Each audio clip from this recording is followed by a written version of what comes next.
Ayan, itatry natin itong plus light na smiling shark. So try natin to. So ito nga pala guys ay meron dito yung saksakan niya dito ng charger. Nakita nyo naman guys, di ba? Meron din siyang USB port. So ibig sabihin pwede din itong gamiting power bank in case of emergency.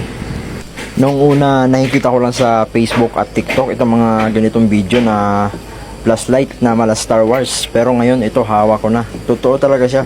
Ayan, no? May zoom in at zoom out pa siya. Kaya no? Kita nyo naman, di ba? Malayo ang abot ng flashlight na ito guys. Ayan guys, tingnan nyo yung sanga ng puno, di ba?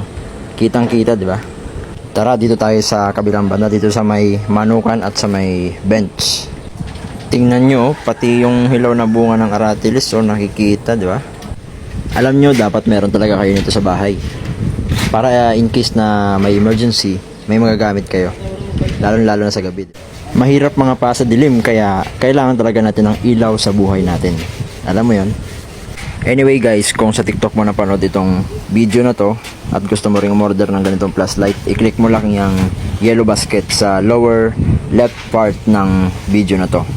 Kung nasa Facebook ka naman ngayon ay pumunta ka lang sa TikTok at i-search mo ang Boss Sanky at doon mo panoorin ang video na to at alam mo na ang gagawin. Thank you. Bye bye.